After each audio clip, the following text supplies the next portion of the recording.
tak na ňom bolo krásne vidno, ako človek zúfa. Teraz, dobre, nahádzal si do košíka knížky, ktoré si chce kúpiť, došiel na vytvoriť konto. A teraz bum, naľavo formulár na prihlásenie, napravo formulár na registráciu. Ale on si nevšimol ten formulár napravo, takže začal písať do prihlásenia svoj e-mail.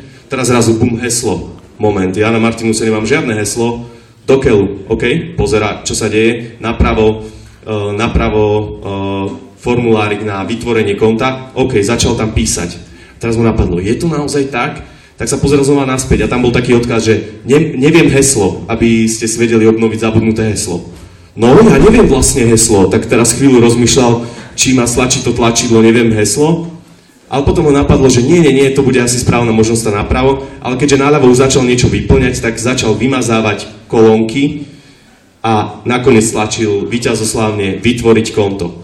Výborné, trvalo to 55 sekúnd, jedna jediná kolónka, chceli sme od neho jeho e-mail, aby mohol urobiť svoju objednávku. Navrhli sme si to krásne, naľavo prihlásenie, napravo registrácia, no proste krása, tak perfektne sme si to navrhli. Hobby, absolútne bezradný user, minútu mu trvalo, kým to urobil. No a toto je presne usability. Vy si niečo nádherne vymyslíte a ono to v praxi vôbec tak nefunguje, ľudia to vnímajú úplne inak ako vy a vy ste úplne v keli. Takže túto prvú časť by som zakončil tým, že nejaké zásady. Snažte sa pri vývoji obmedziť množstvo otáznikov, ktoré sa ľuďom vytvárajú v hlave.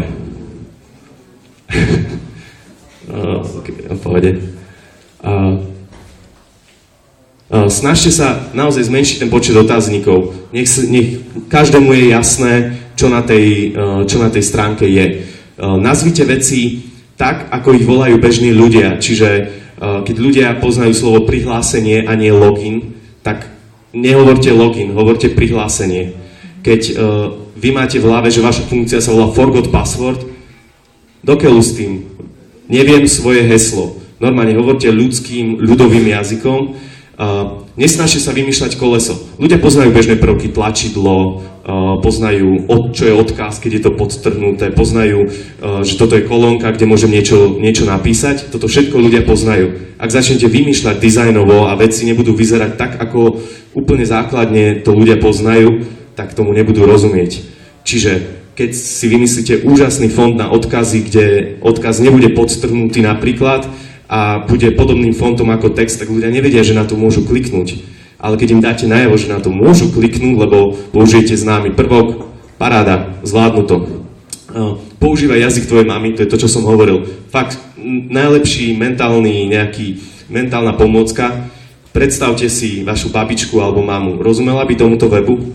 Ak nie, a nie je to nejaký úplne špecializovaný web, ja neviem, na auta, alebo ja neviem, na ekonómiu, neviem, nejakú strašne burzové maklerstvo, tak musí tomu rozumieť aj úplne bežný človek. A posledný bod, a teraz nadviažem v ďalšej časti, zapojiť usability testy do začiatku prác. A o tom, ako robiť usability testy na kolene, bez peňazí a bez vedomostí a ako tým totálne zlepšiť web, tak to vám poviem v ďalšej časti. Akorát vážim, nedáme krátku prestávku, alebo môžem v pohode pokračovať? Môžeš. Hej, dobre. Takže to bola prvá časť a teraz druhá. F5. Dobre. Dobre, čiže máte web, ktorý neviete, či na ľudí funguje a vôbec netušíte, že čo s tým. Ako to urobiť tak, aby ste zistili, čo tí ľudia naozaj potrebujú a ako ten web upraviť nejakým jednoduchým spôsobom. Tomu sa hovorí usability testy. A dobre, toto je prezentácia, ktorú som robil pre nejaké firmy, takže že ako poznať, že potrebujete usability testy. Ak máte vety typu, ja viem, čo ľudia chcú a je to toto, všetci ľudia milujú, ak niekto takéto niečo rozpráva, že ako keby rozumie ľuďom, alebo ak hovorí, že čo sú ľudia slepí, veď to tam majú napísané, ako to, že nerozumejú tomu prihláseniu, čo sú úplne dementní, pre dementných nebudeme robiť túto stránku bodka a takéto podobné výrazy. Ak niekde začujete, tak OK, tento človek sa na to nedíva správne a určite by som mu doprial pozrieť si nejaký usability test jeho webu, aby pochopil, že ako robí svoju robotu zle. Dobre, toto som vlastne už hovoril, že vlastne prečo je potrebné robiť usability testy a teraz vlastne, že ako to robiť. Usability donedávna bola taká oblasť, že kopec firiem sa tam natlačilo a snažili sa to predávať za ťažké peniaze ľuďom ako nejaké veľké know-how, ako nejakú strašne vedeckú vec, niečo strašne komplikované a ťažké. Ale samotné robenie usability testov je niečo tak strašne simple, že teoreticky po týchto slajdoch to viete robiť. A možno si ešte prečítate jeden trošku dlhší článok, ale nič viac k tomu nepotrebujete. Takže ja vám poviem, ako robím usability testy na Martinuse a predtým na Smesk, ako som robil ja. Takže dajú sa robiť zadarmo, dajú sa robiť tak, že vám to nezaberie veľa času a dá sa to robiť aj keď o tom hobby viete. Takže šlendriánsky usability test. OK, uznávam, že toto nie je moc, tak tieto dôvody možno nie sú úplne tak pre vás, sú skôr pre firmy, kde ste programátorom. OK. Problém jednoducho vo firmách je, že usability až na poslednom mieste. Niekde šéfovia vôbec nevedia, čo to usability je. Vôbec tomu nepripisujú žiadnu cenu a hlavne keď za niekým prídete, že by ste chceli robiť usability testy a zlepšiť web, tak vás odbijú, že to máte robiť vo voľnom čase alebo že vám na to nedajú peniaze alebo že teda radšej keby si sa snažil niekde inde a tak ďalej. Takže robiť usability test vo firme sa dá a dá sa to robiť s málo peniazmi, respektíve žiadnymi. A dá sa to robiť tak ľahko, že teoreticky v budúcnosti nejakého šéfa ľahko presvedčíte, aby do toho šiel. A teda ako na to? Takže, čo to vlastne ten usability test je? V princípe, posadíte si človeka za počítač ku vašej webovej stránke, dopredu si vymyslíte nejaké úlohy. Napríklad, chcem si kúpiť knižku na Martinus.sk, chcem ju nájsť, takže nájdem si svoju obľúbenú knižku a pridám si ju do košíka.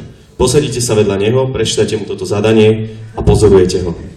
A stále sa ho pýtate, na čo myslí, o čom rozmýšľa. Celé si to samozrejme aj nahrávate, aby ste to neskôr mohli použiť, ale v princípe toto je ono. A verte mi, že... Áno? Čože? Aha, OK. Takže v princípe rozprávate sa s človekom, ktorý surfuje po vašom webe, snažíte sa s neho vytiahnuť rozumy o tom, že vlastne čo tam robíte zle. Tento simple postup stačí úplne na to, aby ste si vytrhali všetky vlasy, zistili, že všetko robíte kompletne zle a že tomu vôbec nerozumiete. Čiže ako postupovať pri usability teste? Čiže najskôr, čo chcem testovať a potom si poviem ešte ďalšie veci. Čiže, čo chcem testovať? Čo robia ľudia na mojom webe? Čo je najdôležitejšou časťou môjho webu? Na čo ten web je? Presne také úlohy popíšem. Čiže pre elektronický obchod to bude OK, asi chce urobiť objednávku, OK, asi chce nájsť nejaký tovar, OK, asi by možno chcel ísť aj do kamennej predajne a pozrieť si, chcel by zistiť, kde tá predajňa je. Potom možno by nám chcel napísať, to sú zhruba nejaké scenáre, toto majte v hlave, že toto je asi to najdôležitejšie, čo ten web má vedieť robiť. A k tomu treba vymyslieť príbeh, úlohy. Takže tu nám mám, je to veľmi malým písmom, ale jeden príklad, ak niekde potom tie slajdy budeme vedieť zavesiť, tak si to budete môcť pozrieť viac. To je jeden z usability testov, čo som robil. A v princípe dostali ste chuť na niečo zaujímavé si prečítať. Dostali ste sa na stránku Martinus.sk, skúste na nej nájsť knihu, ktorá by vás bavila a skúste povedať, o čom je. Postupujte tak, ako to robíte bežne. Jedna úloha. Takýchto úloh je tu viac, ktoré v podstate človeka prevedú. Čo je dôležité, že sú tie úlohy konkrétne. Napríklad, chystáte sa na návštevu kamarátky do Žiliny a radi by ste pri tejto príležitosti navštívili aj kamenné knihkupectvo. Má Martinus v Žiline predajňu? Kde sa nachádza? Úloha. Nie je tam spomenuté nič zo samotného webu. Žiadne kliknite sem. Úplne normálna životná situácia, do ktorej sa človek dostane a vy chcete sledovať človeka, ako to bude robiť. Čiže toto je vaša príprava, treba si vymyslieť úlohy. Tipy k tomu. Zamaskujte, čo chcete testovať do iných úloh. Ak niečo konkrétne chcete testovať, ukryte to ako nejakú úlohu do stredu, aby človeku nebolo jasné, že testujete, čo ja viem, prihlasovanie sa alebo niečo. tak to jednoducho ukryte preč. Ani s nožikom na krku neprezdáte, čo chcete testovať. To človeku nehovorte. On to možno bude niekde v hlave šípiť, ale nepotrebuje to vedieť a hlavne nie počas testu. Po teste mu to môžete povedať. Tu je link, kde som zavesil vzorový text webového testu použiteľnosti a tam sú aj také tie úvodné fázy, kde človeku vysvetlíte, že sa nemá báť na teste, že netestujete jeho hlúposť, že má rozprávať o tom, čo si myslí, že má stále rozprávať, že snažím sa kliknúť tu, ale tu sa nedá kliknúť a podobné veci. Druhý bod, vybrať ľudí. A toto je vec, kde sa ľudia dosť divia. Ľudia si myslia, že na to, aby bol ten test reprezentatívny, potrebujete mať 50, 100, 1000, 2000 ľudí. Aha. Najsilnejší test použiteľnosti, ktorý som videl, si objednal slovenský tabakový priemysel, použil očnú kameru a sledoval na milisekundy presne, koľko človek sa díva. Tá kamera vidí, kde sa dívate, ako vám idú oči, trackuje to, hej, ako chodíte myšou. Ale iba oni na to mali prachy. To je zaujímavé. No, to som tam samozrejme nehovoril, ale test s očnými kamerami je super drahá a super zbytočná vec, pretože môže pomôcť, ale v princípe sú to vyhodené peniaze. Tá efektivita toho samotného je strašne nízka, pretože to, že sa niekam dívate, že vidíte, že sa niekto díva niekam, ešte neznamená, že nevidel niečo iné. Dokonca práve naopak, ak niekto niečo vidí, napriek tomu, že sa na to nemusí dívať, to je vlastne skvelé. Ak on sa proste pozrie na stránku a takmer naslepo vidí, kde čo je, paráda. Nepotrebujem sa pozerať, kde on je. A je to strašne drahé a je to strašne zbytočné. No, jasné. Dobre, v takých prípadoch to kľudne môže byť fajn a ja to nezatracujem, ale popravde ešte som nikdy nepracoval niekde, kde by som mal na to peniaze, takže vždy sme to skôr hodili. Dobre. OK. Ako vybrať ľudí? Čiže prvý omyl je, že na to potrebujete veľa ľudí. Vôbec na to nepotrebujete veľa ľudí, stačí na to pár ľudí. Jediné, čo potrebujete je, aby tí ľudia ideálne nepoznali veľmi ten web, neboli to nejakí ľudia, ktorí ho priamo vyvíjajú, alebo tak, bol to niekto najlepšie cudzí, najlepšie, čo nikdy nebol na tom webe. A v podstate that's it. A ešte to neskôr v mojich typoch, ideálne ľudia, ktorí by mohli mať problém. Zbytočne si budete volať ajťaka na váš web, keď on sa v každom webe zorientuje. Zavolajte si tam nejakého staršieho človeka, ktorý s počítačmi to veľmi nevie. A testujte to na ňom, urobte zaťažkávajúcu skúšku. Čiže kašlite na demografiu, teraz tam potrebuje mať 3 ženy a 3 mužov. Nie. Prečo? Pretože tie najväčšie chyby na webe sa opakujú u úplne každého človeka. To, keď urobíte test na 5 ľuďoch, tak úplne prvý vám nájde presne tie isté chyby, druhý, tretí. Každý z nich nájde ešte nejaké ďalšie bokom, ale normálne všetkých 5 sa vám budú opakovať tie isté problémy. To sú tie najväčšie problémy, ktoré treba vyriešiť. Na tie malé sa môžete kľudne vykašľať. Respektíve, keď vyriešite tie veľké, tak sa môžete povenovať tým malým. Ale nepotrebujete ich. Čo som ja robil, aby som si to strašne zrýchlil, vyrobil som na webe jednu stránku www.sms.beta, kde som povedal, chcete občas nám pomáhať s webom, tu sa zapíšte. Bum, za 2 hodiny som mal 1000 ľudí s e-mailovými kontaktami, informáciami o sebe, a už som si ich v Google Docs len listoval. Dobre, chcem niekoho z Bratislavy, chcem, aby to bola žena, neviem čo, bum. Vyskočil mi zoznam ľudí, napísal som e-mail, nemáte zajtra kúsok času, budem tam a tam, jasné, došli 7, bum, vybavený usability test. V Martinuse som to začal robiť ešte šlendriánskejšie, a to tak, že som sa posadil do kaviarne, ktorá je pri našom knihkupectve, a babám na pokladni som povedal, aby sa ľudí pýtali, či by náhodou sa nechceli zúčastniť testu. A ja som si sedel v kaviarničke, popíjal kávičku s počítačom a občas mi niekto došiel, podal som ruku, urobil test, na konci dal nejaký darček do Vidopo. Paráda, žiadna robota navyše. Dobre, to som vlastne viac menej niektoré veci hovoril. Koľko ľudí si je OK, 5-6. To číslo bolo získané experimentálne. Zisťovali vlastne taký graf, že koľko ľudí versus koľko chýb nájdených na webe. A niekde pri 7 to začalo už narastať len postupne. Takže sa ustalilo číslo 6 ľudí vychytá väčšinu chýb a kašlíme na to. Dokonca niekedy je lepšie otestovať len 3 urobiť na webe zmeny a ďalších 3. Úplne to stačí. Kašlem na demografiu, nesmie poznať môj web, nesmie to byť power user, niekto skúsený s počítačmi, radšej žena ako muž a radšej starší ako mladší. Tu nechcem uraziť nikoho. Odmenu nesľubujem dopredu, ale nakoniec ju dám. Toto robím ja, niektorí Američania radia sľubovať peniaze a tak ďalej. Ja sa chcem vždy odmeniť ľuďom, takže im vždy niečo dáme, ale chcem, aby to bol človek, ktorý je to ochotný urobiť aj bez peňazí. Pripraviť techniku. V princípe obyčajný počítač. Dôležité, aby to bol obyčajný počítač taký, aký priemerný človek má. Žiadne blbosti, žiadne pluginy v prehliadači. Obyčajný počítač, bežný, taký, aký má človek. Mikrofón, aby sme si ho mohli nahrávať a mali čistý zvuk. Bežný prehliadač, z neho vymazať všetko. A potom sú také programy, ktoré vedia nahrávať obrazovku počítača. Taký program. My používame Camtasia Studio, sú aj bezplatné programy, ktoré vedia snímať screen.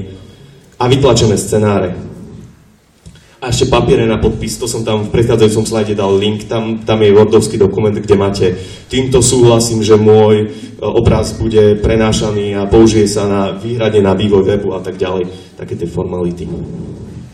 Dobre, urobiť test. Klasicky prečítate mu úvodný pokec, o čom ten test je, nahráte, čo robí. A dôležité teraz úplne, že ak je jediná vec, ako môžete pokaziť usability test, tak je, že mu začnete napovedať. Keď budete vidieť tých ľudí, ktorí absolútne netušia, jak ten web funguje, vidíte ich bezradnosť, oni sa trápia, pretože vy ste urobili totálne zlý web a oni chcú urobiť to, čo od nich chcete a oni to nevedia urobiť, lebo ten web je úplne hrozný.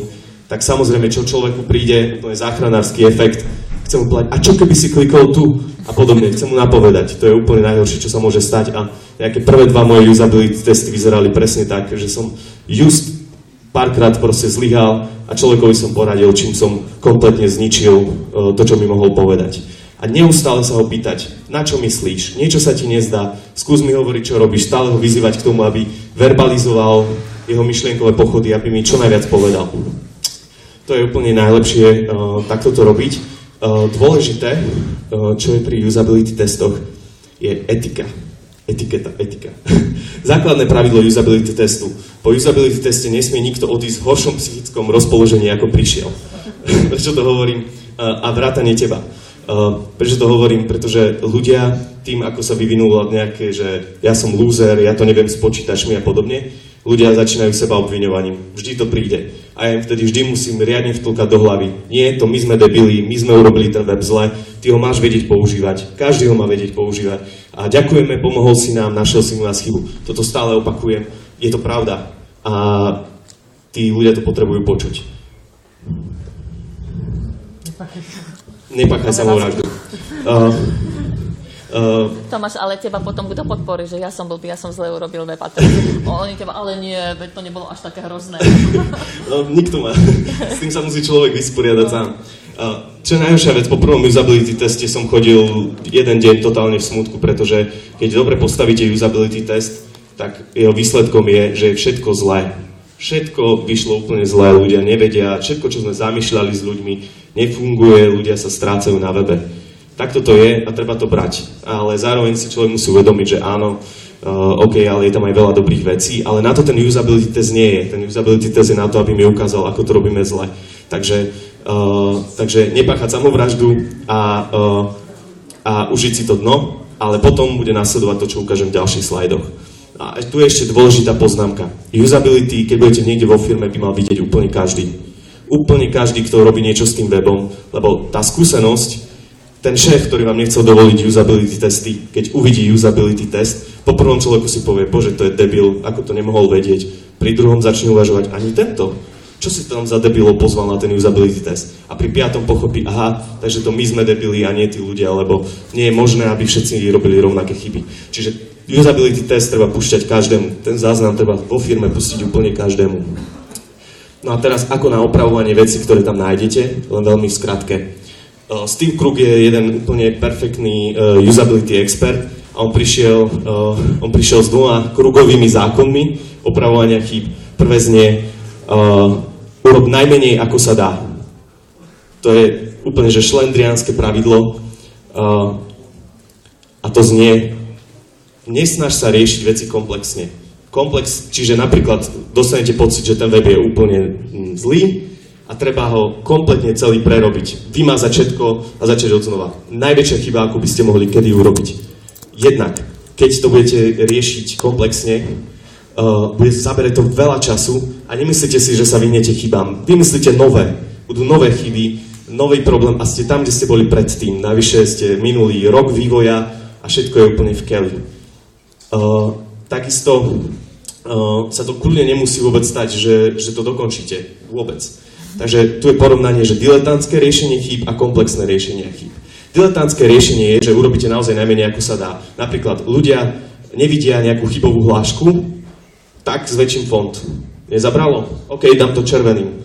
Nezabralo ani to? OK, tak až potom urobím niečo komplexnejšie, nejak inak to prestávam.